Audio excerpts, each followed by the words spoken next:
आज Doubtnut app download करें। Doubtnut पर अपने सभी गणित, रसायन विज्ञान, भौतिक विज्ञान और जीव विज्ञान के डाउट्स का करो सफाया। बस प्रश्न की फोटो खींचो, एक ही प्रश्न को क्रॉप करो और तुरंत वीडियो सोल्यूशन पाओ। अभी डाउनलोड करें। हेलो फ्रेंड्स, हमारा प्रश्न है, जब अध्रुवित प्रकाश एक पोलराइड में से होकर गुजरता है तो वह किस प्रकार ध्रुवित हो जाता है। ओके, तो ये पहला क्वेश्चन है। दूसरा, दो पोलराइड क्रॉसित स्थिति में रखे हैं। तीसरा, पोलराइड उनके बीच इस प्रकार रखा गया है कि इसका पारित अक्ष पहले पोलराइड के पारित अक्ष से थीटा कोण बनाता है। दूसरे पोलराइड से पारगमित प्रकाश की तीव्रता के लिए व्यंजक लिखिए। पारगमित तीव्रता किन अभिविन्यासों में अधिकतम होगी। ओके, सबसे पहला क्वेश्चन हम ये बात करते हैं कि जब अध्रुवित प्रकाश एक पोलराइड में से होकर गुजरता है तो वह किस प्रकार ध्रुवित हो जाता है। ओके, इस क्वेश्चन की सबसे पहले हम बात करते हैं। ओके, तो जो हमारा प्रकाश होता है उसमें जो है हमारा जो विद्युत क्षेत्र और चुंबकीय क्षेत्र जो है एक दूसरे के लंबवत होता है और इन दोनों के लंबवत की दिशा में जो है प्रकाश हमारा गति करता है। ओके, तो यहाँ पे जो है ये विद्युत क्षेत्र की तरंगे होती है और ये हमारे चुंबकीय क्षेत्र की तरंगे होती है, जो दोनों एक दूसरे के लंबवत कंपन करते हुए इन दोनों क्षेत्र के जो है लंबवत दिशा में गति करते हैं। अगर यहाँ पे कोई प्रेक्षक है, अगर उसको जो है प्रकाश को देखेगा तो इस तरीके से दोनों एक दूसरे के लंबवत कंपन करते हुए जो है इस दिशा में गति करते हैं। तो यहाँ पे जो है विद्युत क्षेत्र और चुंबकीय क्षेत्र एक दूसरे के लंबवत इस तरीके से होते हैं।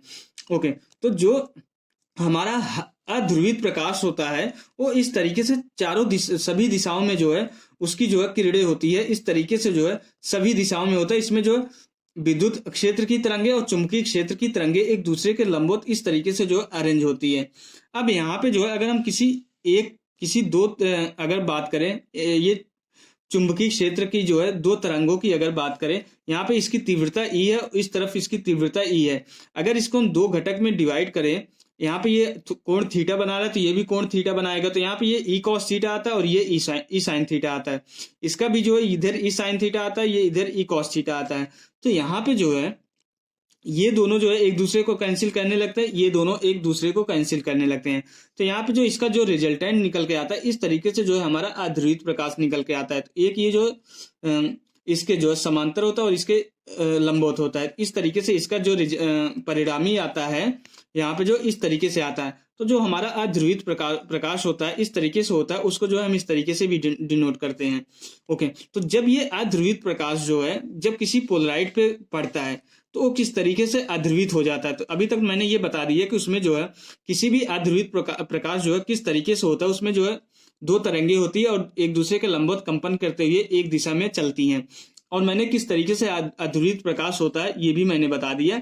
अब अध्रुवित प्रकाश जो है जब किसी पोलराइड पे पड़ता है तो ध्रुवित कैसे हो जाता है, किस तरीके से ध्रुवित होता है। ओके, तो ये जो है कोई अध्रुवित प्रकाश है, ये हमारा जो है अध्रुवित प्रकाश है, ये हमारा अध्रुवित प्रकाश है और ये हमारा जो है कोई पोलराइड है। तो यहाँ पे पोलराइड के जो है इस तरीके से जो है एक अक्ष होता है, तो जो जिस दिशा में ये रखा है उस तरीके से जो है इसके लंबवत क्षैतिज के लंबवत ऊर्ध्वाधर दिशा में जो है इस पोलराइड का अक्ष होता है।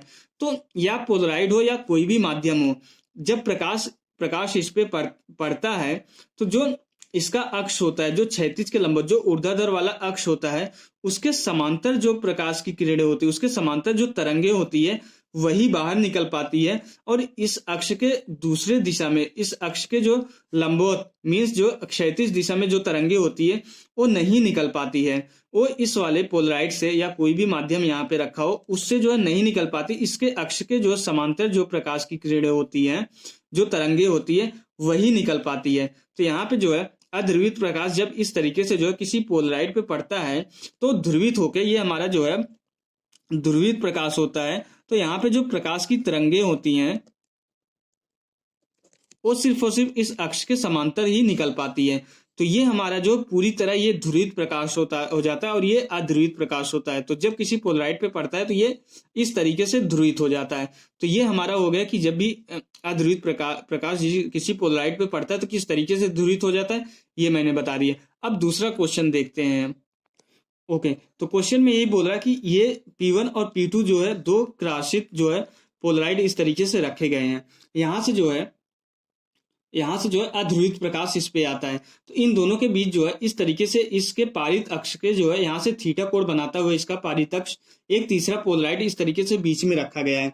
तो क्वेश्चन यही पूछ रहा है कि यहाँ से दूसरे वाले पोलराइड से जो निकलने वाला जो है प्रकाश है, इसकी अधिकतम तीव्रता के लिए ये जो है थीटा किस तरीके से रखना चाहिए, ये थीटा की वैल्यू कितनी होगी, जबकि हमारा I2 जो है मैक्सिमम होगा। और इस I2 के लिए जो हमें व्यंजक भी निकालना है, फॉर्मूला निकालना है। ओके, तो हमें पता है कि जब भी एक पोलराइड से जब इस तरीके से ओरिएंटेड होते हैं दो पोलराइड और इनसे जो है निकलने वाला अगर प्रकाश की तीव्रता निकालनी होती है तो वहां पे हमें कौन सा नियम लगाना पड़ता है, मैलस का नियम। तो यहाँ पे मैलस के नियम से जो है हमें ये पता है कि ये जो I3 वाला है, अगर I3 की हम तीव्रता लिखनी चाहें तो यहाँ पे I3 बराबर हो जाएगा हमारा ये वाला है, यहाँ पे I0 तीव्रता का प्रकाश पड़ रहा है तो ये I0 इंटू कॉस स्क्वायर इन दोनों के पारित अक्ष के बीच ये थीटा, इसके अक्ष और इसके अक्ष के बीच अगर थीटा कोण बन रहा तो यहाँ से कॉस स्क्वायर थीटा होगा। तो ये मैलस के नियम से होता है।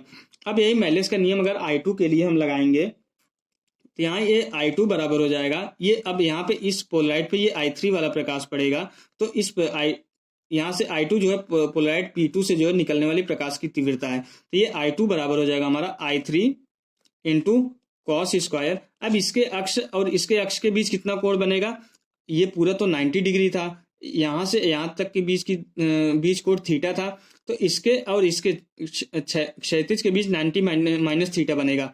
मीन्स इस पोलराइड के अक्ष और इस पोलराइड P2 के और P3 के अक्ष के बीच जो है 90 माइनस थीटा का कोण बनेगा। तो ये कॉस स्क्वायर जो है 90 माइनस थीटा के बराबर हो जाएगा। यहाँ से जो है अब I3 की वैल्यू इस वाले समीकरण से यहाँ पे लाके हम रख देंगे। I2 बराबर हो जाएगा हमारा I0 ये कॉस स्क्वायर थीटा और 90 minus theta cos 90 minus theta हमारा जो है साइन स्क्वायर थीटा हो जाएगा। यहाँ से अब हम क्या करेंगे, अब इसको एक फॉर्म में लाएंगे। ये कॉस और साइन का है तो इसको हम या तो कॉस में करेंगे या साइन में, हम इसको साइन में इजीली कन्वर्ट कर सकते हैं। तो यहाँ से I2 बराबर हो जाएगा, हम यहाँ से 4 से डिवाइड कर देंगे और 4 से मल्टीप्लाई कर देंगे। 4 ये हो जाएगा हमारा 2 sine theta into cos theta का होल स्क्वायर। ओके, जब हम इसको आगे अब सरल करेंगे तो यहाँ से क्या निकल के आएगा, अब ये I2 बराबर हो जाएगा I0 divided by 4 2 sine theta into cos theta जो साइन 2 थीटा होता है, स्क्वायर करेंगे तो ये साइन स्क्वायर 2 थीटा हो गया। तो यहाँ से जो निकलने वाली प्रकाश की तीव्रता के लिए जो है जो व्यंजक निकल के आया यही आ गया हमारा I2 बराबर जो है I0 डिवाइडेड बाई 4। I0 जो है P1 से निकलने वाली प्रकाश की तीव्रता है, I2 बराबर I0 divided by 4 sine square 2 theta. Theta जो है इसके और इसके अक्ष के बीच का कोण है। अब अगर हम जो है हमें यहाँ से I2 मैक्सिमम निकालना है तो ये थीटा कितना होना चाहिए ये पूछा गया है। तो अगर हमें I2 मैक्सिमम चाहिए, अगर I2 हमें जो है अधिकतम चाहिए, इस वाले समीकरण से देख के ये पता चलता है I0 तो कांस्टेंट ही रहेगा क्योंकि जो है इसके विन्यास पे जो I0 नहीं डिपेंड है। तो यहाँ पे जो है किस पे डिपेंड है, थीटा पे डिपेंड है। तो ये वाली हमारी राशि जो है मैक्सिमम होनी चाहिए। तो यहाँ से जो है साइन 2 थीटा की वैल्यू मैक्सिमम होनी चाहिए। साइन 2 थीटा की वैल्यू मैक्सिमम कितनी होती है, 1 होती है। यहाँ से साइन 2 थीटा बराबर जो है कितना होना चाहिए, 1 होना चाहिए। तो यहाँ पे साइन थीटा की वैल्यू 1 कब होती है, 90 डिग्री पे। तो यहाँ से ये पता चलता है कि 2 थीटा की वैल्यू कितनी होनी चाहिए, 90 डिग्री। तो यहाँ से जो है थीटा की वैल्यू कितनी होनी चाहिए, थीटा बराबर हो जाएगा हमारा 45 डिग्री। तो अगर यहाँ पे थीटा की वैल्यू 45 डिग्री है तो हमारा ये I2 जो निकल रहा है दूसरे वाले पोलराइड से उसकी प्रकाश की तीव्रता जो है अधिकतम मिलेगी जब हमारी थीटा बराबर 45 डिग्री हो गया। तो यहाँ पे व्यंजक भी निकल के आ गया और कौन से अभिविन्यास के लिए जो अधिकतम प्रकाश की तीव्रता होगी थीटा बराबर 45 डिग्री के लिए। तो ये हमारा क्वेश्चन सॉल्व हो गया। Okay, thank you. कक्षा 6वीं से 12वीं से लेकर नीट, IIT, JEE वो एडवांस के लेवल तक 1 करोड़ से ज्यादा छात्रों का भरोसा। आज ही डाउनलोड करें डाउटनेट ऐप या व्हाट्सएप करें अपने सारे डाउट्स 8400 400 400 पर।